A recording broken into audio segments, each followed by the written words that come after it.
ಹಿರಿಯರ ಅನುಭವದ ಕಿವಿ ಮಾತುಗಳು.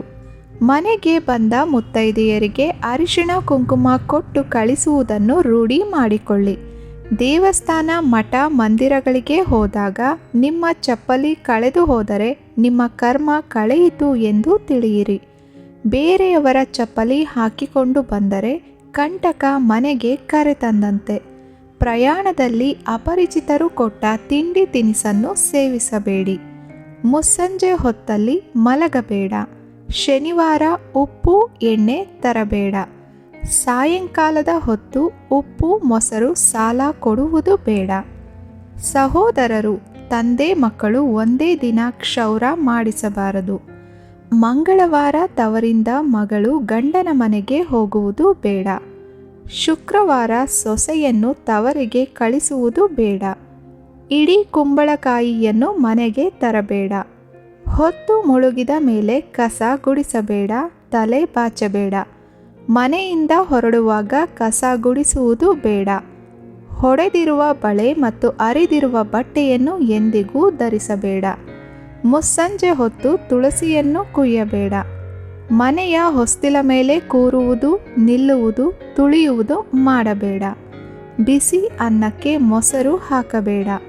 ತಲೆ ಕೂದಲನ್ನು ಒಲೆಗೆ ಹಾಕಬೇಡ. ಮನೆಯಲ್ಲಿ ಉಗುರನ್ನು ಕತ್ತರಿಸಬೇಡ. ಊಟ ಮಾಡುವಾಗ ಮಧ್ಯೆ ಎದ್ದು ಹೋಗಬೇಡ. ಗೋಡೆ ಮತ್ತು ಬಾಗಿಲಿಗೆ ತಲೆ ಕೊಟ್ಟು ಮಲಗಬೇಡ. ಮಲಗಿ ಎದ್ದ ಮೇಲೆ ಹಾಸಿಗೆಗಳನ್ನು ಮಡಿಚದೆ ಹಾಗೆ ಬಿಡಬೇಡ. ಯಾವತ್ತೂ ಉಗುರನ್ನು ಕಚ್ಚಬೇಡ. ಒಂಟಿ ಬಾಳೆ ಎಲೆಯನ್ನು ತರಬೇಡ. ಊಟ ಮಾಡಿದ ಮೇಲೆ ಕೈ ಒಣಗಲು ಬಿಡಬೇಡ. ಹಾಗೂ ಕೈ ತೊಳೆದ ನಂತರ ನೀರನ್ನು ಜಾಡಿಸಬೇಡ.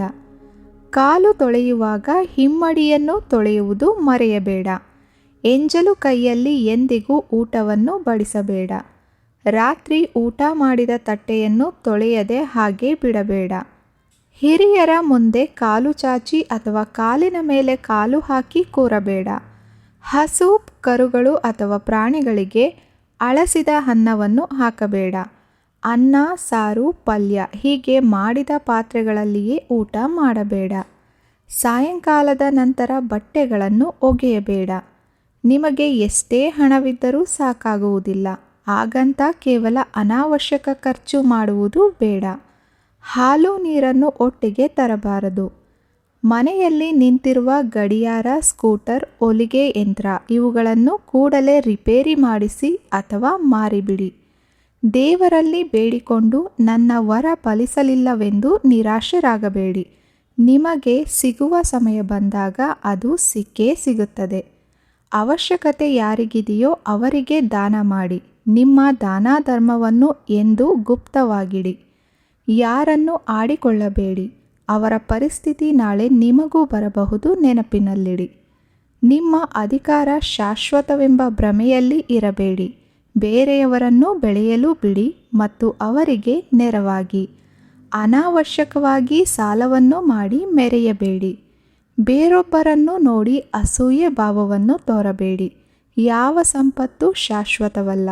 ಗಳಿಸಿದ ಯಾವುದನ್ನು ಯಾರೂ ಕೂಡ ಕಡೆಯಲ್ಲಿ ತೆಗೆದುಕೊಂಡು ಹೋಗುವುದಿಲ್ಲ ಎನ್ನುವುದನ್ನು ನೆನಪಿನಲ್ಲಿಡಿ. ಹಿರಿಯರ ಮತ್ತು ಗುರುಗಳ ಮಾತುಗಳನ್ನು ಎಂದಿಗೂ ಕಡೆಗಣಿಸಬೇಡಿ. ಅವರು ಹೇಳುವ ಎಲ್ಲ ಮಾತುಗಳಲ್ಲಿಯೂ ಒಂದು ಒಳ್ಳೆ ಅರ್ಥವಿರುತ್ತದೆ. ಈ ವಿಡಿಯೋ ನಿಮಗೆ ಇಷ್ಟವಾದರೆ ಲೈಕ್ ಮಾಡಿ, ಶೇರ್ ಮಾಡಿ. ಚಾನಲ್ಗೆ ಸಬ್ಸ್ಕ್ರೈಬ್ ಆಗೋದು ಮಾತ್ರ ಖಂಡಿತ ಮರಿಬೇಡಿ. ಕೇಳಿದ್ದಕ್ಕಾಗಿ ಧನ್ಯವಾದಗಳು.